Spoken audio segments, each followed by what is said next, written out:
Edge, Rough Edge, Rough Edge FM. Irritatingly irresistible internet radio at roughedgefm.com. The art of magic is mystery, majesty, pageantry, and craft. It's also about history, marketing, networking, and more. All of these topics and others are discussed on Magic Talk with your hosts, renowned magician James Lantine and owner of the White Rabbit Magic Shop, Joshua Lantine. Now on Rough Edge FM. And that other guy, Greg. What's up, everybody? Hey, yo. What on earth are you doing? I'm off my meds. He's welcoming everybody. I am. I'm off my meds. That's Welcome dangerous. to episode number 224 in January of 2024. 224 episodes. 224 episodes. You know what the next episode's going to be? You know what the next episode's going to be? Boy, you really are off your meds, aren't you? Oh, wait.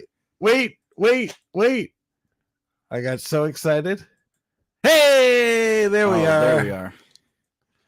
I forgot to put us up on the screen. That's very true. Why Yeah. did you do that? Why are you forgetting everything? I am a lousy producer. You're getting there. I am. I have faith. Practice makes... I am a We'll work get- you'll in get there. progress. You'll get there. See, practice may not make perfect, but it does make permanent. So let's practice good habits, huh? There you go. Hey, I was just I noticed this morning when I was doing the radio show for Listen Up Santa Paula. I'm a good looking guy. Not bad. Yeah, you're pretty sharp, man. I'm just looking at me in the camera going, dang, I'm a catch. Huh? Maybe that's why my mother stayed with you so long. Maybe. Yeah, that's why Josh is here. That's a very good point. Well, I have to have hope somewhere because everyone says, "Oh, you look just like your father." So, Well, you're lucky because you're gonna be a good looking dude when you get old. gonna be a good looking dude. Going to, Yeah. as in the future. As we Maybe said not earlier, right you'll now. get there, man. You'll There's get there. hope for I you. have faith. There's definitely hope for you. All right. Well, we are in to our second week of January. It's already flying. Man. Mhm. So what are you gonna be doing for Christmas this year? I think probably the same thing I did for Christmas last year. Yeah. I think they call it tradition. We might as well. Yeah, that is very true. That is very true. You have to have tradition, or else what's the point of having a holiday? That's right. It's just an If overglorified it's not vacation. tradition, it's just repeating something for no reason. Yeah. So I had a very That's called interesting insanity. conversation with a magician over the weekend. Oh yeah, okay. How'd that go? And everything they were You talking said about. you were supposed to not talk about that. We agreed on this. Come on. Okay, So what else are we going to talk about? Then? No. that's it. That's the show. All right, there we You can thank Josh for that one, everybody. No, I. Continue. Jeez. So I took it too far. I know. So we were talking about some of the routines that they were doing or the tricks that they were going to be performing for a set, and everything he was talking about was looking at it from my God. magician's perspective. What I get Mhm. yelled at for not having it having it on silent all the time, and now I'm getting yelled at for not being on silent. Oh, just Everything he was mentioning, it was like he was talking like he was going to be performing for a magician. And so I asked him, I said, where are you going to be doing this? And he's like, oh, I'm just for doing some strolling magic and things like that. And I said, is it for magicians? And he said, no. And I noticed that I don't know if this is like a Southern California thing because we have the Magic Castle here, Mm-hmm, but so many people think like a magician. In New England, we never thought when we were doing our set what we would do, in order to fool a magician. It was never even like in our thought process. It wasn't going in, okay, I'm going to work on this routine. Ooh, but what can I do to make it where a magician won't? It was never part of the thought process. It was always just we're performing for a lay audience, and I'm not going to worry about trying to fool a magician. But here, it seems like that's everybody's goal. Is I gotta do this to be able to perform well in front of a magician, and I think it's because we're near the castle, and so many people when they perform at the castle are performing for other fellow magicians. But even then, I don't know that ought to be your goal. It's definitely a curious thing you bring up, because I mean I experienced that too, but for the same reason. We talk to a lot of magicians that perform at the castle for other magicians quite a bit. So I'm actually curious about other magicians in other parts of the country, if like now, if that still is a thing, if that is a thing for them, like wanting to, or if that is like a geographical thing. That's a curious question. I know in New what? Hampshire, it never we're gonna have to book some plane tickets. We're gonna get to the bottom of this. Now we got a new idea for New Hampshire show. for 20 years. Why can't you that's just take one my place word for it? Well, we got to go to other places. Oh, Like Vegas, we don't know. There are 49 other states.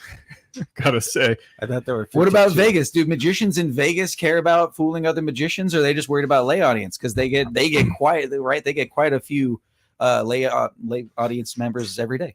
So yeah, I'm occasionally there's a magician sitting in their audience, right? Occasionally. So I wonder, like a place like that, which is also a place where there's a lot of magicians. Are they so concerned? Yeah, I think if you were to ask Penn and Teller, or if you were to ask Copperfield, they could care less. I'm sure. And I think let's think about it psychologically, right? Why would you want to be able to, I think it's just a matter of, it's kind of like an alpha thing, right? If I can come into a room and I can fool magicians with my magic, then I'm like the best magician in the room, so maybe there's an ego thing there where people want to be able to like, try to like have some sort of a scale to go up against. I don't know. I have heard that, I mean, we can just assume that these other magicians are in some way, shape, or form colleagues, because they're within the same craft that you have, for sure, so to speak. Yeah. And I think I can get the ego thing. I've also heard that it's a level of vindication that what they're doing is good. Yeah, like that's what I mean. Yeah, it's like a validation, I guess would be the word. Yeah, it's a way of validation or acceptance, even, right? Maybe it's not even to like one up anybody or to show that they're the best, but maybe they feel like if they can perform for magicians and kind of fool them, that they can be easily accepted amongst them. I don't know. It's something to say. I have a feeling the ego thing has probably got a lot more to do with it. I definitely see a bunch of people who have the ego aspect involved with it, but then there's also a couple other people, maybe even lower down on the so to speak rung.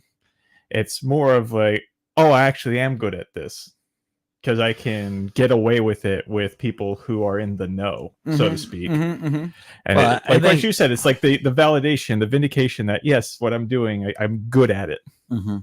See, I've always taken the approach that I'm not going to fool another magician.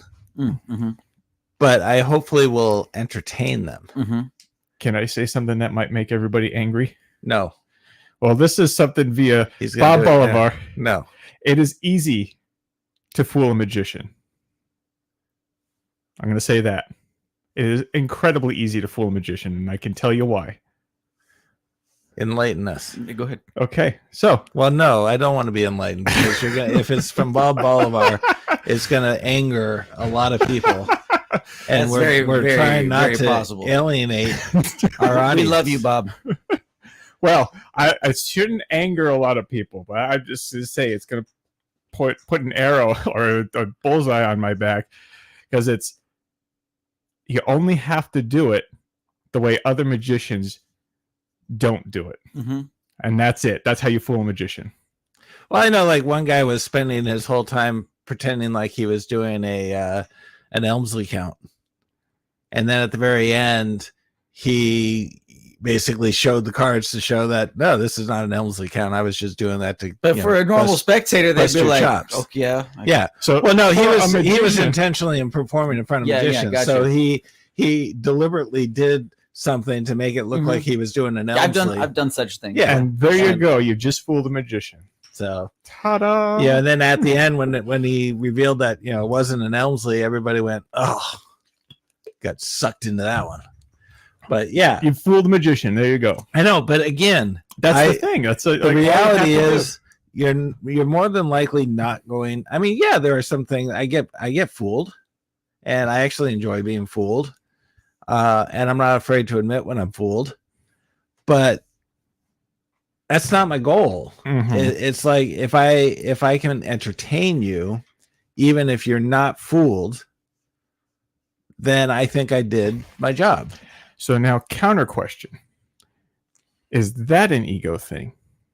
Entertaining? Well, no, because you have exactly the opposite. From what you were just going and presenting as an argument, you have exactly the opposite mentality behind it. Okay, so what you're saying is, well, Dad, maybe you're not good enough to fool anybody, so you're taking this side of the argument because you can't fool. Now that's an ego thing. Is that what I'm reading? No, not at all. Copy that, Jim. like no, this your way of doing it is wrong. This is the better way to do it. Well, You shouldn't go about it trying to fool everybody that you're going and performing for. You should do it to where your thing is entertaining, because if you're just focusing on fooling people, you're gonna suck because it's not enjoyable to watch you.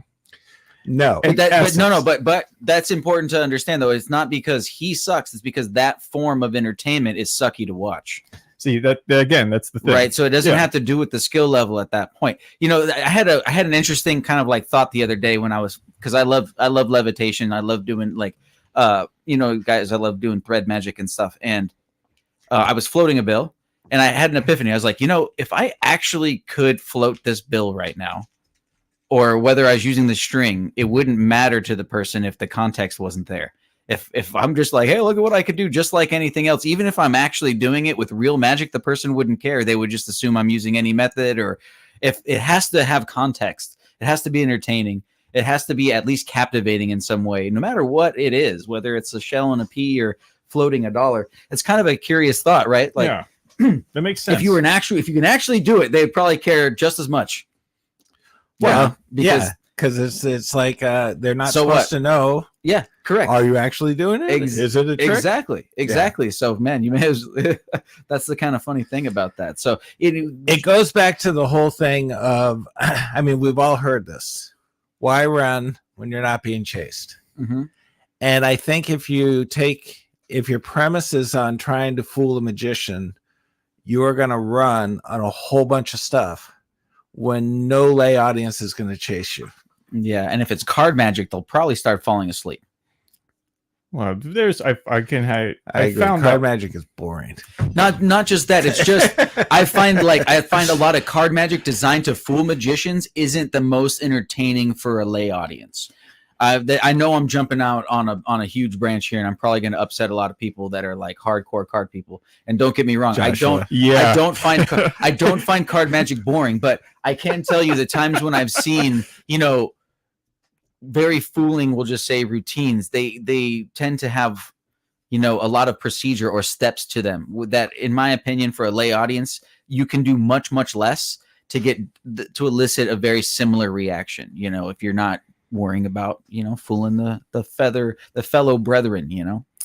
I have found that when you are performing for a lay audience, when you're having to put behind a lot of those procedures, so to speak, in order to make it that ultimate fooling trick, it almost makes it more obvious. Because then the moves start looking like moves and not right? like it's Well actual said. magnets. Magnets. I mean, Oh, Josh, I knew it. Magic. Josh uses magnets for everything. Magnets are That's it. magical. I knew it. Have you ever seen something attract that quickly and then repel as quickly too? I gotta say, science is magical. But science is just magic explained. yes, Still magic. but so yeah, it's the moves look like moves. It doesn't look like magic per se. When you get all into those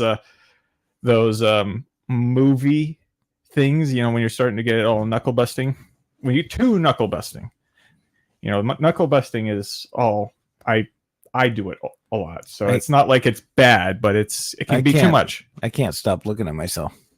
Oh, good lord! Do you need to go have a moment, Jim? If you need to step outside, we understand. You can carry the conversation. So here, this goes into the whole argument of, if you're going to, if you want somebody to believe that they've selected a card, you've taken that card, put it into the deck, and then all of a sudden it jumps to the top of the deck, and then you put it back into the deck, and then all of a sudden it jumps back to the top of the deck. If you want them to believe that you're doing that, then it has to look like you're doing that. Or it's doing it. Yeah. And you're doing nothing. That there's not a series of moves behind it Mm-hmm. in order to make it happen. Mm-hmm. So natural movement is the key to being able to fool people. Yep, Anybody. absolutely. And if you got all this other stuff going on and it doesn't look natural anymore, then it's like, I don't know what you did, But I know you did but something. there was a whole bunch of something going on there. And so and so that kind of leads to that whole argument of the trick deck versus doing it without a gimmick deck. If you get to the same results with a trick deck, let's say, for example, okay, the invisible deck. People are coming up with methods all the time now in a way that you can do the invisible deck without using an invisible deck. Mm-hmm. Mm-hmm. Very impressive to the magician. Mm-hmm. But for the lay audience, the exact same Who cares? effect. The exact same effect. Right. So I've taken some of the magic courses at the Academy of Magical Arts at the Magic Castle. One of the teachers is Rich Cowley. He's a really nice gentleman. He's got a lot of good knowledge. He told me about a lecture he attended. Now, please forgive me, I don't remember the magician that held the lecture, but they held a 2-day lecture, and the first day was all about the brainwave, and he went over a bunch of different gimmick brainwave decks that are available. Then he showed basically different ways that you can do it with your own deck that's non-gimmicked. And then on the very next day, he came in, and the very first person to come in the lecture, he gave them a gimmicked brainwave deck and said, hold this, and I'm going to ask for a regular deck of cards. And then told the entire group of magicians that he's going to do brainwave now with just a randomly borrowed, deck, completely randomized and all that kind of stuff. He borrowed the deck, did the brainwave, and absolutely floor got gasps. Everybody was having heart attacks. They couldn't understand how he did this effect. It was with gimmick cards, yo. Yeah. See, that's He told That's him. He told him ingenious. afterwards. Yeah. But just saying, that's perfect example right there. All you have to do to fool a magician is to do something that they don't do. and, oh, how dare he? Right now, you say that to a magician. Oh, right. But did he fool you? Did he entertain you? Probably was the best brainwave they ever seen in their lives. Right. No. And had he just done it as a brainwave, it They would would- never have had that same impact. Yeah. You know? But it's cool. I like the whole thing that's harping back into the performance aspect. I think performance is important, period. It's just a different type of performance that you're doing it when you're doing for certain audiences. Like you were talking about lay audiences a lot with how you want to perform for them. And when it becomes too, what do you call it? When you go, let's say educational, you're doing it where you're academic. When you're card magic or your coin magic or whatever magic you're doing, if it becomes too academic, and you're doing it for a lay audience, it's not the right audience for it. Mm-hmm. But if you're doing it for a magic audience, a magician audience, maybe they are in the know, and what you're doing them is you're showing them a show of skill. Right. Not necessarily where you're saying, okay, I want to amaze you with this wonder. It's like, look what I can do. Yeah, and I'd And buy it's that fooling. if you were It's- sitting in front of another group of magicians and you were performing for magicians. It's To showcase your skill, is understandable because when they sit there and they see you do something that's knuckle busting, it's like, wow, that was really cool. That was amazing. I have no idea how you did that. So that's the fooling part, though. It's like it's an academic, fooling where Right. you're not saying, "Oh, this is real magic." You're not trying to pull Uri Geller. You're trying to go and say, "This, everyone knows how this can be done. Look how I can do it." Right. Type of thing, and it's a show of skill.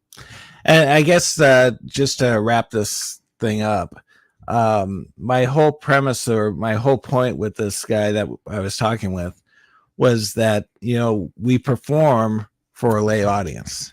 Mhm. That's why we do magic. Yep. Is More to often than not. entertain a lay audience. And if you spend your whole focus on what to do in order to make it fool a magician, you're gonna step right over your lay audience, Mhm. Yeah. and it's gonna lose its effect. So Now, this thing, you got to pick your audience and what type of style you're going to be performing with based on your So audience. would you say that it's safe to say that some magicians need to kind of think like a spectator sometimes, absolutely. right? Think Oh, more yeah. like a spectator. Think Well, less that's like a why, magician? because if you get into that whole thing about how am I gonna, this isn't gonna fool a magician, you're gonna run when you're not being chased Mhm. because a lay audience is not gonna chase you. Sometimes Yeah, when I you're did- running when you're not being chased. You run into a circle, and then you catch right back up to the people you're performing for, and it's not fooling. Period, and it can be boring. Yeah, I do this trick where I do a deck switch. I have them pick a card, and then I put the deck in my pocket, and I come out with another deck while they're looking at the card, and then I have them put them back in. Now, most magicians would say, well, that's obvious. But I'm not running Mhm. because I'm doing this for a lay audience. They're looking at their card. Their focus is on the card. They are not studying me to say, ooh, I wonder if he's going to switch out the deck while I'm doing this. Mhm.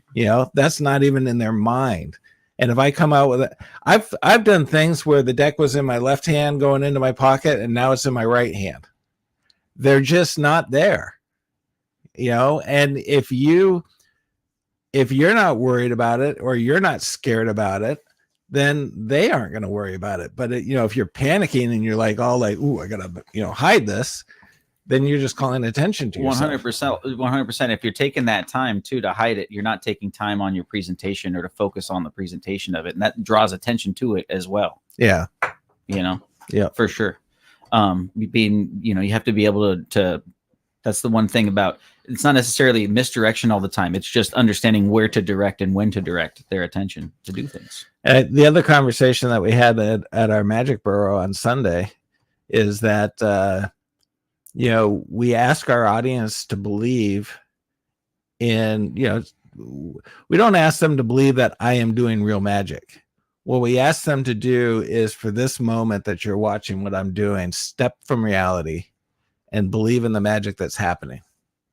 Right? But we don't take that step from reality. So to be able to sell it, to be able to be more effective, you gotta grasp that whole Believe in your own magic. Yeah, you gotta grasp that whole philosophy. That's one thing Yigal Masika talks about in all of his tutorials that really sticks out for me, that he says that all the time. Just believe in your magic. Forget about strings or forget about means and just focus on the magic. And everybody will too, Yeah, for sure. if you believe you're floating that bill, they're gonna believe it. And if you don't, then they ain't either. Right. Yep. All right, so I'm Wait, wrapped you on didn't that. really float that bill? You did? I did. Oh, okay. We just unveiled the Santa Claus to him. Well, I thought magic was real. Come I on, know. guys. I never told him about Santa Claus either. Oh no. You told me all about Santa Claus. Don't give me that. Santa Claus is a big fat man in a red coat, and he has a gray beard, or not gray, but a white beard, and he gives Coca-Cola. presents. What? Created by Coca-Cola. Oh yeah, the Remember modern that Santa we Claus. learned that. Yep. I learned that a few All episodes. right, Josh, ago. I'm going to make you happy. Okay. No, I'm not. Every time. Every time. Are you happy? No. If there's anybody from Silent? Elgato listening Actually, right you know now, what? we need a new Stream Deck. We do need a new Stream Deck. Stream This Deck is is not ridiculous. No. I got to tell There is an outbreak among us. It is limited to only a small portion of our population. They have a sickness. They have an addiction. They collect bicycle playing cards, which is bad for them, but great for us because we have almost 500 decks of playing cards to choose from. They'll go crazy in here. They'll spend every last penny they... This is their story. This is Playing Cards Anonymous here on Magic Talk. All right, I got to tell you, this is the first time that I'm actually kind of excited to see this deck. you are. Whoa, cool. All Yeah. right. You really are off your meds. Yeah, right. Seriously. Okay. Is that good enough illusion? Did I sell it enough? I don't think that fooled anybody. Nope. All right, guys. So what we are going to be doing is looking at the Knock Halloween deck. Ooh. Knock, knock. Now, go ahead and look up Knock on the computer for me, please. This one is Knock Halloween. This one, Wait a minute. Why is it coming out now? huh? Why is the Knock Halloween deck coming out now? Coming out now? They have a V2? No. Why are you introducing Knock Halloween? It's January, Because- man. It's January. Because if you can have Christmas in July, you can have, Halloween in January? yeah, I'll take it. Halloween after I love Christmas. Halloween. Exactly. See? I'll take Why not? Halloween anytime. See, now this one, it looks exactly like a Knock deck should, where it is one solid color for the entirety of the deck. Usually, the other knock deck that we were looking at had the whole broken border and everything. It had stuff going through the actual deck, but this one, solid color, and it is a orange style color, and with a black border. By the way, now there's one other thing you can do with this. You'll notice that Okay. these are I'm bringing the, for those of you who are watching on streaming, you can now see that deck on your screen. Oh, now you can actually see this one too, because look at that. What Ooh, they okay, showed Let me go back to you being over here. what they showed on the website. Ooh. You guys will see that it actually happens. What the Why- heck? Why are we? No, apparently not. All Okay, right, let me do this. light that puppy up. Right here, you can see that it does actually I want to see it in the glow. box though. Unbox or in the In box. the box. The box has a cutout in it, and then when you go and you look at it inside the box with the cutout, it actually glows. It does the whole thing. You see it online. You see the pictures. It's not kidding you, and it's really cool. I like is this a cool. lot. The one thing with it, it has non-identical jokers. I mean, some people don't have a problem with it. I can't seem Just to buy use two them very decks. well. So You buy could- 2 decks and you you're could. good. You could very well do that. Then you have 2 sets of Then matching jokers. The gimmick cards that you get with it are a double back and a blank face. Actually, 2 of the most common that you can find in a deck of cards, but actually I find them to be the most useful because you can do my favorite gag with the double face or double back, excuse me, that I use for all sorts of difficult spectators. We'll just say that. Okay. I just turn the card over. No, the other way. What do you No, the other way. What do you do to him, Josh? Well, it's like it's that. You say, turn the card over. No, the other way. No, the other way. The other way. Okay, here, let me show you. And then I go and I show them how to turn the card over. I say, here, try again. Turn it over. No, the other way. The other way. You're not doing it right. It's the other way. And then all the spectators that were trying to enjoy themselves and have fun get to laugh at this idiot who's going and making a fool of himself, trying to say, I know how you did that. I know how you did that. That's not fun. Oh my goodness. I've run into that What a- twice, What a terrible spectator. right? I've run into that twice and no, they were not children. I think Joshua needs meds. I think so. Yeah. Now this one, it's the colors do match with the deck itself. So you've got black, and then you have the other colors for these right here. The one thing that I'm not a huge fan of with these quote unquote red cards is the spot cards are a little difficult to see. Greg, can you shine on these real quick and see if they actually do it on the face? They do. Nice. So you need to perform with this deck under black light, because you guys can see that. That's really freaking cool. All those cards, they have a going and getting all weird on me again. Now, the last thing about this, the cards Pharaoh, but they Pharaoh from the back. So when you go in and you're doing it, you can get a pretty clean out of the box Pharaoh. By the way, from the back end of it. we have a new guest in the studio. Hey, Raven. That's Richard. Hey, That's how y'all hilarious. doing? I can't do the New York Slightly accent. mental. I can't really It's, do a New York not- accent. I don't either. think it's New York either. I think it's Chicago. No, it's New York. It's New It's York? definitely New York. Yep. Long Island. Long Island. Okay. Long. Nah, see, I can't do it. I'm not even gonna try. All right. I'm so tired. May I spring them, sir? yes, you may. So good Pharaoh, but from the back. Oh my goodness. What the hell? Oh, we wait, had a Nothing to see here. we have a spring. Hold on. Here we go. Ooh, these things are pretty stiff. they start out that way. It felt like it. The edges are pretty raw, but the cards themselves are not. Oh, lost one. They're not super flexible. Or Card did down. I? Card down. There you go, sir. We have a card Yay. down on aisle 7. Okay, so these guys, I think, look 10 out of 10. Usability, because you do have white faces and black borders, so reversing a card will become difficult. And they are $15. Yeah. So, like I said, you can even see it here. Usability is a little less for that reason. It's not like you can go and do a. Hold on, you're moving. Your camera's not crap. on you. Oh my god. Okay. It's not like you can go and do a completely comfortable, confident triumph with this. You got to be really careful. Oh, good lord. It doesn't like it. Jeez. Okay, camera. My camera does not like the deck. Maybe it doesn't like Halloween. You know what? So Richard commented and said, people are polite.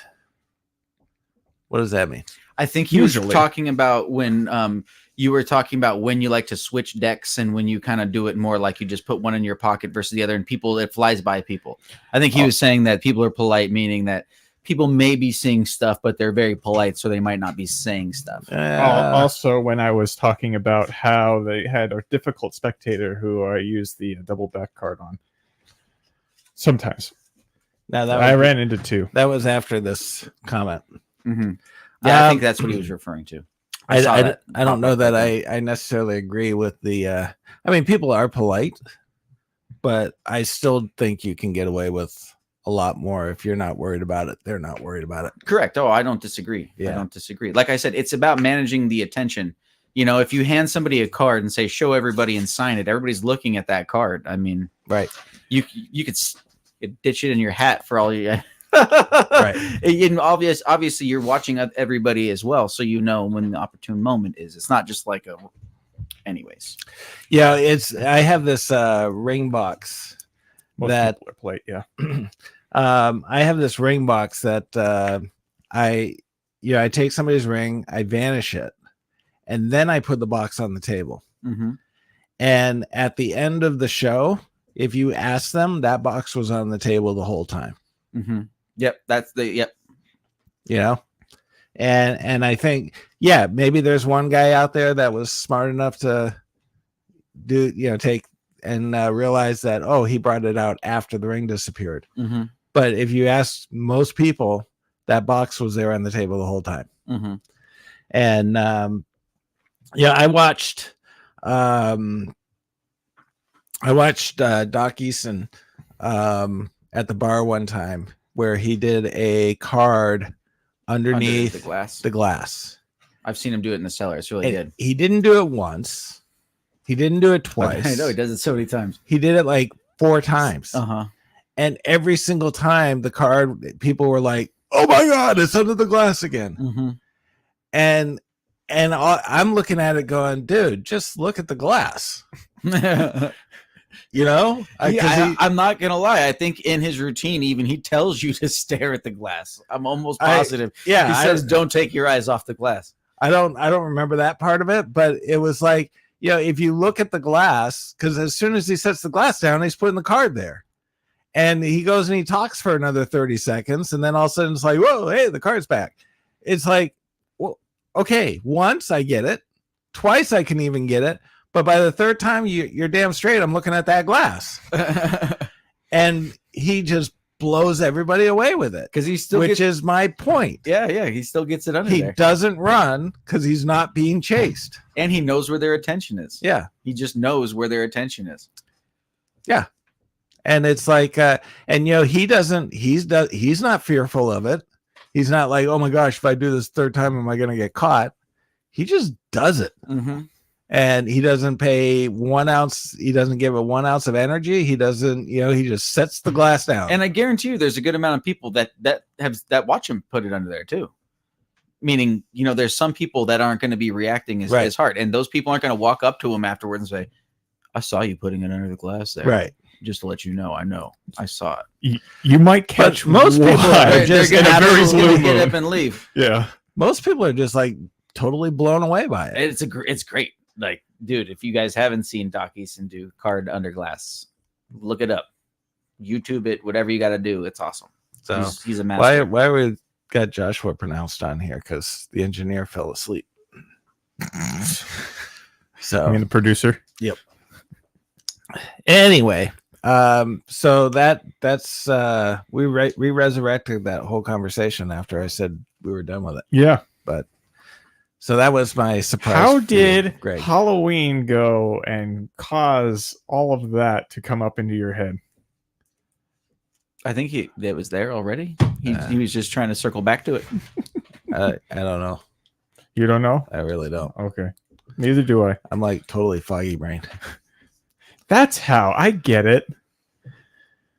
See, when you're not, it's a good thing I'm driving this to the castle. Yeah. I was gonna say, aren't you guys going down to the castle? Is that safe? I got to get to your house though. It's very safe. Yeah, but that's just a straight line, you know. Just in the 126. That's nothing. All right, so we have a trick to review. Yes. And is there another topic that you wanted to talk about? Me? Yeah. I don't think so. That was a pretty lengthy topic. Yeah, why am I the one who's always coming up with the topics? I don't know, but that was a good one. I liked it's it. my name on the show. Yeah, and you wouldn't even tell me what it was. Nope. It was a secret. Nope. I want the raw I got reaction. it. I know, I got it. It's very real. So I want raw. As long as I don't have to do any birthday party sales pitching. It's like the first episode that I was on. I had no idea that was going. That was funny. That was. That was very funny. So, we speaking of gave him birthdays, pro for that for I don't know how long. So speaking of birthdays, our perfect party place is coming back. Yeah, absolutely. All right, Josh. So you got something to review? I do. You do. And of course not. Why? I should just know. Right? You should. I should just. It has proven itself time and time again. You should know. It's not like you should be surprised. Okay. Is it good? Should I buy it? Does it suck? Did I get ripped off? Is it more of a craft project than a magic trick? These questions and more answered now on the Magic Item of the Week here on Magic Talk. I'm sorry, Stream Deck, but no, you should not buy it. And yes, it does suck. I don't get it. So Stream Deck is a very popular streaming. It's like a little gadget that sits on your desk and it's got all the buttons for music and all this kind of stuff that you can play. And it worked beautifully for a very long time. And now when I push a button, the program closes. Is there a new And then I have version to out there? relaunch it. Yep, they came out with a new one probably. We've reinstalled the new software version of this. It's been reinstalled, uninstalled, reinstalled several times, but it still is pitching a fit. If there's anybody who's proficient in Stream Decks that is listening, hit us up and let us know what's going on. Oh, look at the board lights up. Oh my goodness, look at that. There's like 1,000 people right here that know how to work a Stream Deck, except for us. Yeah. All right, and that's our review That's for it. the day. The Magic Stream Deck. Go ahead, Josh. All right. So the one I wanted to talk about is the Vision Box 2.0. Why are you reviewing a trick? You get to review a deck. Why doesn't somebody else get to review the trick? Why do you get all the attention? Well, do you know how the Vision Box 2.0 works? Very carefully. Yes. Okay. Would you like to review it? No. No. That's why I'm reviewing it. Okay. Can you pull it up on the screen? I can. You want me to pull you up on the screen? There you are. You don't have to. You Since bring you it don't with like you? the fact that I'm getting so much attention. I mean, You know. didn't bring it with you? No, I didn't. Have a Stream Deck.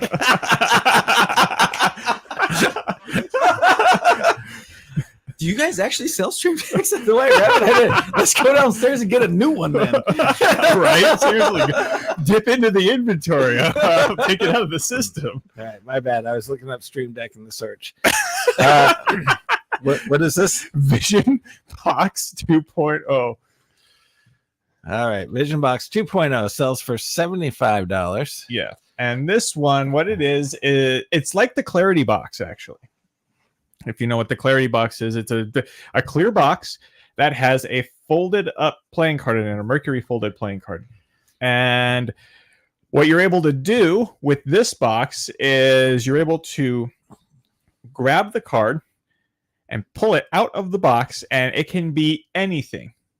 Your spectator's signed card, their thought of card, their selected card. It could even be a color change with it, where when you take it out of the box, there is a video on there too that that you can look at, and it comes with two colors of cards if you want to change it up, because the card inside of the Vision Box is your gimmick.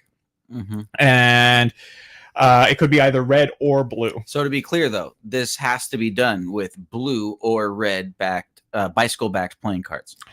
Yes, unless you wanted to go and manipulate a card. Another way. I always want to go manipulate a card. Well, I mean, come on now. If anybody wants to know, Who doesn't, right? when you buy the Vision Box, you'll actually get a pretty clear understanding as to how you can go and manipulate the cards another way with a different style card if you wanted to. But the ones you're given are the red, the blue, or a blank card. So to replicate a billet of some sort.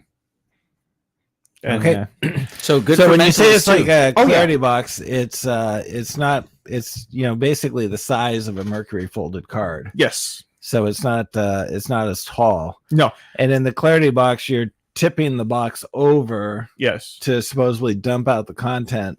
In this one, you're reaching into the box and pulling it out. That's one way that you can tip this one over to as well. I've seen a magician, what was it, Danny Day Ortiz, do work with the Clarity Box, and he had the same mechanics that you would use on a Clarity Box that you use. You saw him use a Vision Box. Yes, Okay. and it's the same basic idea. Yeah.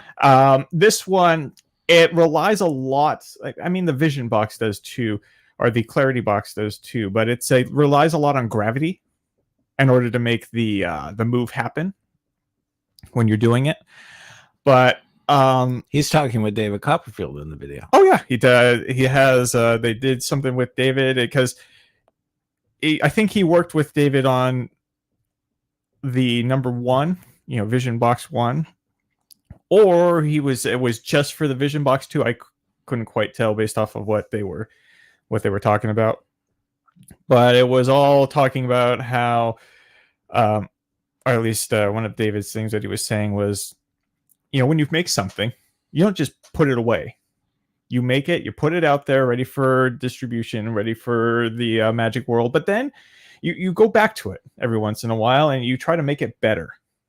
Hence the 2.0 or what can be done to make the trick more easily attained, or maybe better with some different mechanics and whatnot. But I like it a lot, actually. It's very fooling. It's not super hard to do. I mean, the most you really have to know how to do is a Mercury fold a card, which is, that's a staple.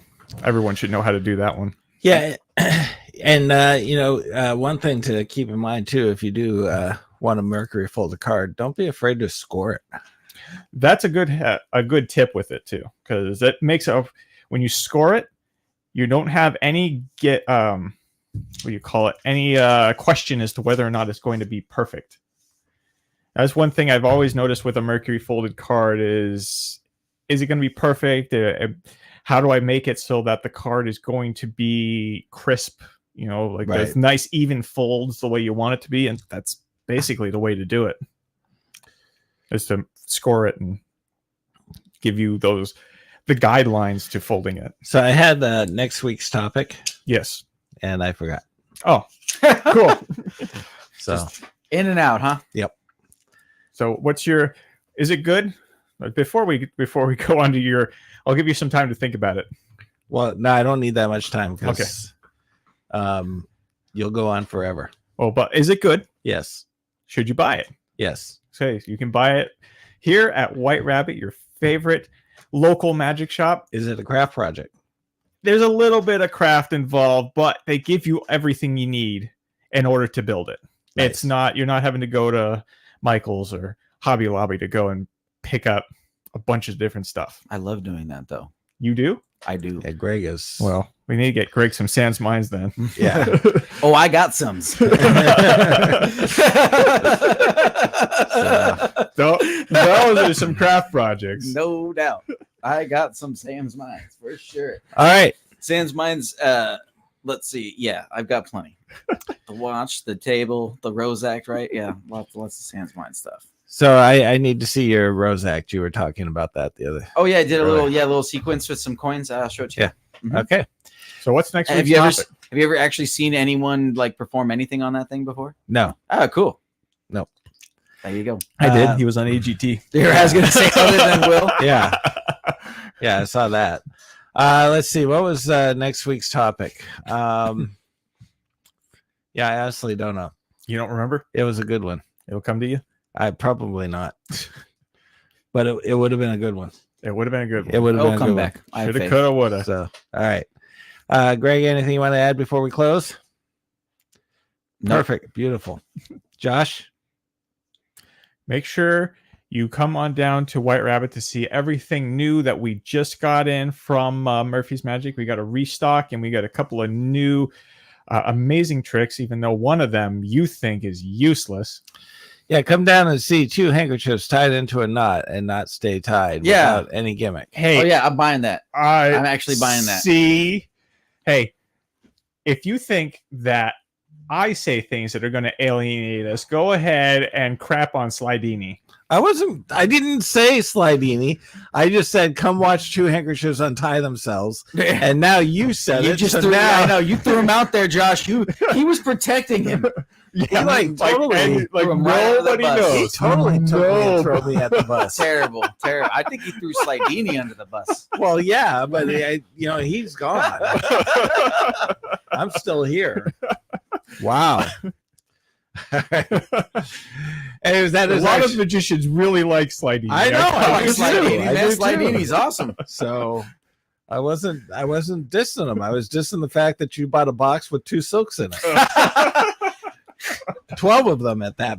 Hey, but the Hey, information so is then it's invaluable. 24 silks. For Not real, just Jim is being funny, but they are very nice silks. They are. and they're very large. There's 24-inch and 18-inch. Yep. Yeah, So- we measured them. If you don't have 2 white silks to untie themselves, it's useful.